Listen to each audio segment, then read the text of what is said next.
Afternoon, guys. This is John at Restoration X Cycle. And about a year ago, I did a series of videos on tank restoration. And in that year, I had a chance to experiment and try a few different ways of restoring old tanks.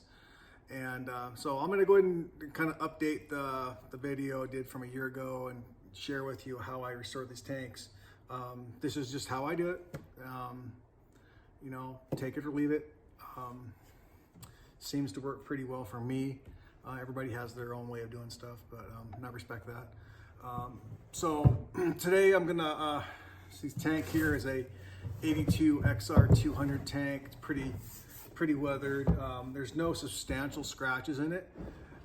Therefore, I'm going to start with not a real heavy sandpaper. I think I'm gonna go ahead and start with 320, and I'm gonna work my way to 7,000. And then I'll use the hefty buffer after that. Some people like to use the compound with the buffer. I do use the compound. I use a couple of different things. I use this product here, and then I also use this 3M product here. Everybody has different results for whatever they use, but I'm just gonna share with how I do it again. So I'm gonna go ahead and start with 320 using this DA, and I'm gonna work my way to 7,000. It's 320, then it's 400, then it jumps to 6, to 8,000, 2,000, 3,000, and then 5, 6, and 7,000. So we'll go from there. And if it starts looking real good, I mean, I don't have to go with 7,000. It just depends on how it looks. Now, the last time that I shared with you how I did it, I used the razor blade and I scraped the first layer off.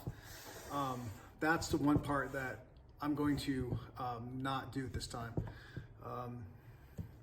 I think that the scraping with the razor blade might be a little faster taking the material off, but it does leave grooves or scratches in the plastic, and obviously you got to keep sanding until you get those scratches out. So I think starting with 320, work my way to 7,000. I think it'll come out pretty good. I'll do increments, and I'll do 320, and then I'll show you how it looks, and then all the way down the line to see, so you can see the results. But the one big challenge here is this: we have a recessed area around the cap here. I'm gonna probably have to do that by hand, because I'm gonna try to use the DA in here. You might flatten out this rounded edge here, so I think we'll probably have to do that by hand. We'll see how it goes.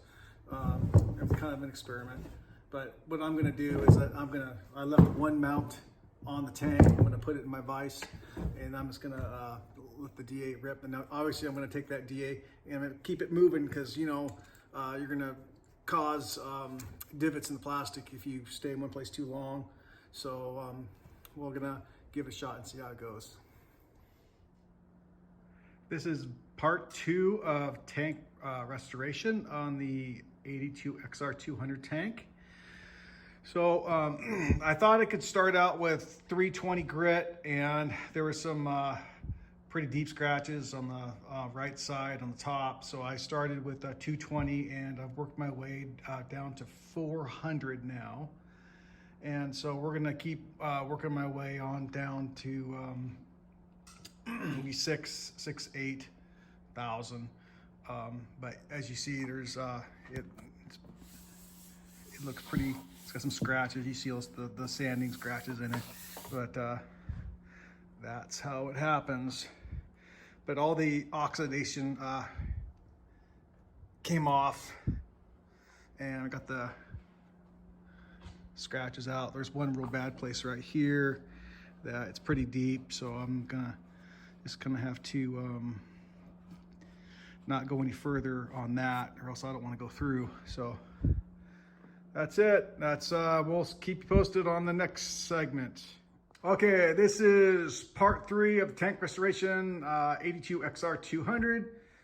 This is sanding at 4,000 grit, so now we're starting to get the shine back.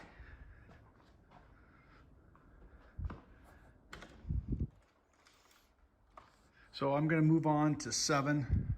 1,000, 5,000, then 7,000, and then we're gonna buff. So we'll keep you posted. John at Restoration X Cycle again. So this is video 4, I believe.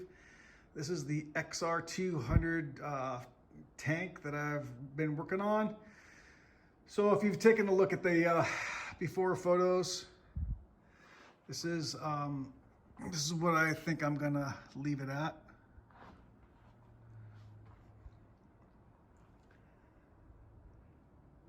So I still have the other side of the tank to do, but I'm pretty happy with that. Not too bad for 40-year-old tank. All right, and then this is the aftermath of all this. So I used this heavy scratch remover 3M product. It seemed to work pretty well this time. Every tank is a little bit different, so, but that's it. Tank restoration, part 4. Thanks for watching.